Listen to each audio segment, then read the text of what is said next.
Nous allons voir maintenant quelques dérivés des eaux. Alors, on a ce qu'on appelle les dérivés amines d'oses biologiques.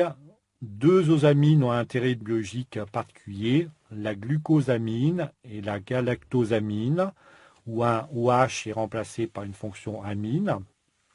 La fonction amine est souvent acétylée pour donner une N-acétylglucosamine ou N-acétylgalactosamine. Les osamines sont des constituants des glycolipides et des glycosaminoglycanes. On a également les dérivés acides d'oses biologiques avec par exemple l'acide aldonique et le glucono-delta-lactone est une lactone, donc un ester cyclique dérivé de l'acide gluconique. Le glucono-delta-lactone diffère du glucose seulement par un groupement alcool qui est oxydé en aldéhyde, c'est au carbone numéro 1, et il possède également lui aussi une saveur sucrée. Nous avons aussi ce qu'on appelle les acides uroniques, qui sont des composés chimiques obtenus par oxydation du dernier carbone des oses simples, oses acides. Ils entrent dans la composition des glycosaminoglycanes, qui sont des constituants essentiels des matrices extracellulaires. Les acides uroniques peuvent se complexer avec des molécules toxiques pour l'organisme et permettre leur élimination. On appelle ça à ce moment-là, cette association s'appelle donc des uronos conjugués. On a aussi l'exemple de l'acide sialique, du grec sialos qui veut dire salive, qui est un dérivé d'un ose à 11 atomes de carbone. L'acide sialique peut représenter aussi bien l'acide N-acétylneuraminique que l'on rencontre chez l'être humain que toute une série de substances apparentées à l'acide N-acétylneuraminique. L'acide N-acétylneuraminique est un constituant caractéristique des sucres aminés qui jouent un rôle dans les interactions intercellulaires. L'acide sialique sert entre autres de protection des protéines contre leur dégradation par les protéases. Les sucres ont des conformations qui sont variables. Les furanoses et pyranoses, exemple le fructose, donc est à 67% sous forme pyranose et 33% du furanose. Et en fonction des représentations qu'on peut faire, on parle de conformation en chaise ou en bateau, qui sont d'ailleurs, conformation en bateau, qui sont d'ailleurs généralement moins stables que la formation en chaise. On peut donner aussi comme exemple la vitamine C, donc, ou acide ascorbique, donc A privatif, donc empêche le scorbut. Le déficit en vitamine C a entraîné effectivement cette maladie. Et ce qu'il faut savoir, c'est que la vitamine C a une structure qui est très proche du glucose et pourtant n'est pas synthétisée par l'organisme et est nécessaire en faible quantité. C'est une vitamine qui est hydrosoluble. Seule la forme, elle, est active. C'est un monoacide car elle a un seul hydrogène mobile. Sa fonction N-diol est tout à fait caractéristique. La vitamine C a un pouvoir très réducteur, donc elle est donc facilement oxydable en acide déhydroascorbique qui est aussi biologiquement actif, comme représenté dans la figure de la diapositive. Donc son rôle biologique est extrêmement important, c'est le coenzyme de la prolyl hydroxylase qui intervient dans la synthèse de l'hydroxyproline. Elle intervient aussi dans la synthèse des stéroïdes, donc, et en sa carence entraîne des anomalies de la synthèse du collagène, la fragilité des parois vasculaires, comme on l'observe dans le scorbut. Il ne faut pas oublier que la vitamine C permet aussi de lutter contre les radicaux libres de l'oxygène. Les osides. Alors, quelle est leur définition? Les osides, en fait, sont des molécules qui donnent par hydrolyse deux ou plusieurs molécules d'ose. Ces oses peuvent être identiques ou différents les uns par rapport aux autres. Alors, le mode de liaison des oses peut être différente. Deux oses sont unies entre eux par une liaison osidique ou glycosidique pour donner un diholoside. Et selon le mode de liaison des deux oses, le diholoside est non réducteur ou réducteur. Alors, quand le diholoside est non réducteur, on parle de liaison osido-oside. Il y a alors condensation de la fonction hémiacétalique de chaque ose par une liaison osido-oside. Lorsque le diholoside est réducteur, on parle d'une liaison osido-ose. Il y a condensation d'une fonction hémiacétalique d'un ose avec une fonction alcoolique d'un second ose par cette liaison. Il reste donc le diholoside avec un hydroxyle hémiacétalique libre, responsable du pouvoir réducteur de la molécule. Le diholoside réducteur avec une liaison osido-ose, donc il y a à ce moment-là condensation d'une fonction hémiacétalique d'un ose avec une fonction alcoolique d'un second ose par une liaison osido-ose. Il reste donc le diholoside avec un OH hémiacétalique libre, responsable du pouvoir réducteur de la molécule. L'association de deux oses donne un diholoside de trois oses, enfin, on va donner un triholoside, etc., en fonction du nombre d'oses qui sont liées les uns par rapport aux autres. Alors les principaux diholosides, donc on a par exemple le maltose, qui est un produit d'hydrolyse obtenu lors de la digestion des polyosides, tels que l'amidon ou le glycogène, par les enzymes que sont les amylases. Il est formé par l'union de deux molécules de glucose unies en alpha-1,4. C'est un oside donc qui est réducteur et en fait il est hydrolysé par définition en deux molécules de glucose par une enzyme spécifique qui logiquement porte le nom de maltase. Le lactose, donc comme son nom l'indique, il est présent dans le lait de tous les mammifères. C'est un diholoside réducteur constitué d'une molécule de galactose et d'une molécule de glucose, unies par une liaison bêta-1,4-osidique, comme représenté dans le schéma de la diapositive. Le saccharose, c'est un diholoside non réducteur, c'est le sucre de table, très répandu dans les végétaux. Le saccharose a un pouvoir rotatoire d'extrogir. Par hydrolyse, il va donner naissance à un mélange lévogir.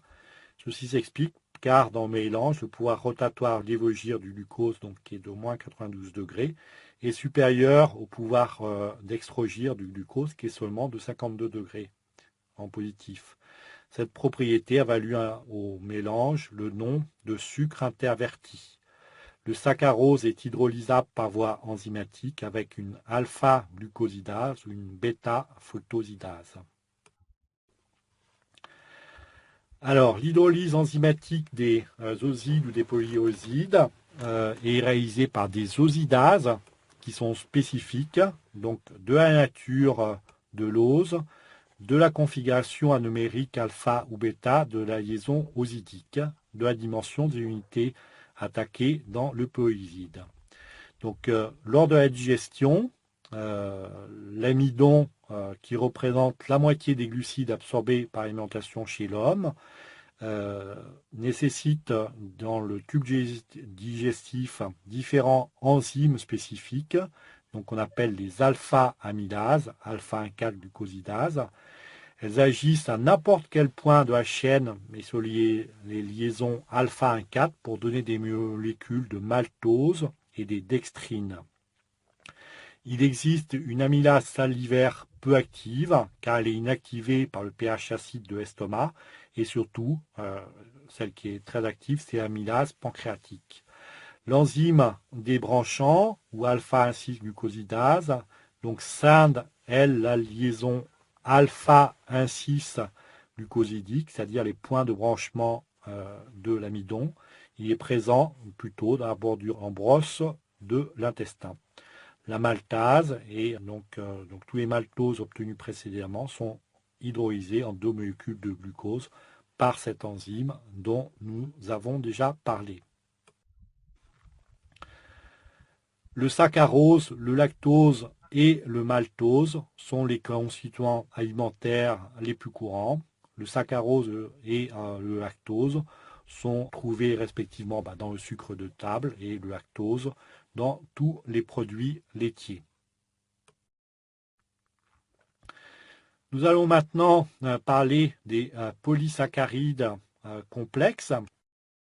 La cellulose est bien sûr retrouvée dans les végétaux. C'est un glucide constitué d'une chaîne linéaire de molécules de déglucose, donc qui peut comporter entre 200 et 14 000 glucoses en fonction de sa nature et en fonction du type de végétal dans lequel il se trouve. Il est principalement présent dans la paroi des cellules des végétaux et la caractéristique, c'est que la cellulose ne peut pas être digérée par l'homme qui ne possède pas les enzymes nécessaires à celle-ci. Le glycogène est un glucide complexe, donc c'est aussi un polymère du glucose. Il consiste en une chaîne de glucose liée en alpha 1,4 et en branché en alpha 1,6 tous les 8 à 12 résidus. Donc il est utilisé par les animaux et l'homme en particulier pour stocker de l'énergie, donc principalement dans le foie et dans les cellules musculaires, au même titre que l'amidon pour les végétaux. Ce qu'il faut savoir, c'est que le glycogène du foie est facilement échangeable pour permettre de maintenir la glycémie constante, alors que le glycogène du muscle est plutôt utilisé localement en fonction des besoins en énergie musculaire, c'est-à-dire en fonction de l'effort musculaire du moment. Donc, la structure du glycogène est représentée ici. Donc, c'est un polymère formé par des molécules de glucose liées par une liaison glycosidique en alpha 1,4 avec des branches qui sont formées par des liaisons glycosidiques en alpha 1,6, tous les 10 résidus environ. Son extrémité est réductrice grâce au groupe hydroxyle OH sur le C1 libre, donc une seule pour une molécule de glycogène. Alors, le glycogène est une importante source d'énergie. Chez les animaux, glycogène et acides gras sont les sources les plus importantes d'énergie, mais les acides gras, contrairement au glycogène, ne peuvent pas être convertis en glucose, ce qui est nécessaire par exemple pour le fonctionnement cérébral. Et on sait qu'une absence de glucose pendant plus de 3 minutes au niveau cérébral entraîne la mort de celui-ci, du cerveau. L'utilisation des acides gras dans le muscle pour tirer de l'énergie est très lente par rapport à celle du glycogène. Hydrolysé en glucose peut être utilisé très vite. Et les acides gras fournissent de l'énergie seulement en aérobiose, au contraire du glycogène qui, par la glycolyse, peut aussi donner de l'énergie en anaérobiose. La structure très branchée du glycogène permet d'obtenir des molécules de glucose très rapidement. Donc, c'est ce qui explique que sa structure est décrite comme telle. Les voies opposées de synthèse et de dégradation du glycogène sont présentées ici, c'est-à-dire que la glycogène phosphorylase catalyse la dégradation du glycogène en présence d'orthophosphate inorganique. Cette dégradation présente de multiples avantages. Donc d'abord, le glucose libéré est phosphorylé. Deuxièmement, pour les cellules musculaires, le glucose 1-phosphate ne peut diffuser hors de la cellule, alors que le glucose en est capable. C'est-à-dire qu'en fait, ce glucose sera directement utilisable par la cellule musculaire s'il est phosphorylé. Le glucose est activé par l'UTP en UDP glucose pour permettre la formation de glycogène par la glycogène synthase. On peut opposer en termes de structure glycogène et cellulose. Donc le glycogène est une réserve dans le règne animal, donc principalement dans le foie et le muscle. Il a une structure proche de l'amylopectine. Son poids moléculaire est très élevé et c'est un enchaînement de déglucose. La ramification du glycogène se fait sous forme de liaison alpha 1,6, donc à l'extérieur avec des chaînes de 10 à 15 glucoses, et à l'intérieur de la molécule qu'il faut s'imaginer dans l'espace avec des chaînes de 3 à 4 glucoses. La cellulose, elle, par rapport au glycogène, a un poids moléculaire qui peut varier de 200 à 400 000. Ce sont des chaînes d'anhydroglucose avec des anomères bêta non attaquables par le sucre digestif de l'homme. Par contre, elle peut être utilisée par les cellulases des ruminants, comme les bovins ou les vaches.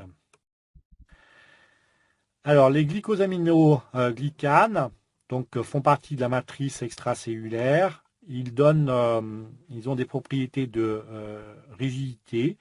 Ils sont fortement hydratés.